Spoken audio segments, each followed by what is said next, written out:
Kesenjangan pertumbuhan ekonomi antar daerah di Indonesia masih menjadi persoalan yang harus diselesaikan pemerintah. Menurut Menteri Perencanaan Pembangunan Nasional yang juga Kepala Bappenas Rahmat Pambudi, pertumbuhan ekonomi merupakan fondasi suatu daerah dan cerminan kinerja kepala daerah. Pertumbuhan ekonomi yang tinggi bisa menekan angka kemiskinan dan tingkat pengangguran di daerah. Menurut Rahmat, untuk mewujudkan pertumbuhan yang tinggi di daerah, pembangunan antara pusat dan daerah harus saling berkaitan dan sejalan. Selain itu, daerah dengan pertumbuhan tinggi juga bisa menjadi contoh untuk daerah lain, sehingga pertumbuhan ekonomi bisa dicapai secara merata di seluruh Indonesia. Karena pertumbuhan ekonomi adalah fondasi. Pertumbuhan ekonomi harus tinggi. Pertumbuhan ekonomi harus tinggi dan sekaligus harus berkualitas dan mencapai sasaran.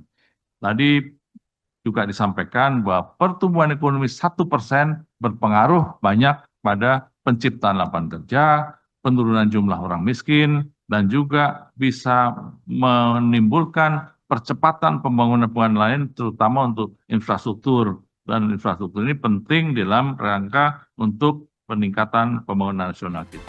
Berdasarkan data Badan Pusat Statistik, sepanjang kuartal pertama tahun 2025, pertumbuhan ekonomi Maluku Utara menjadi yang tertinggi mencapai 34,58% secara tahunan.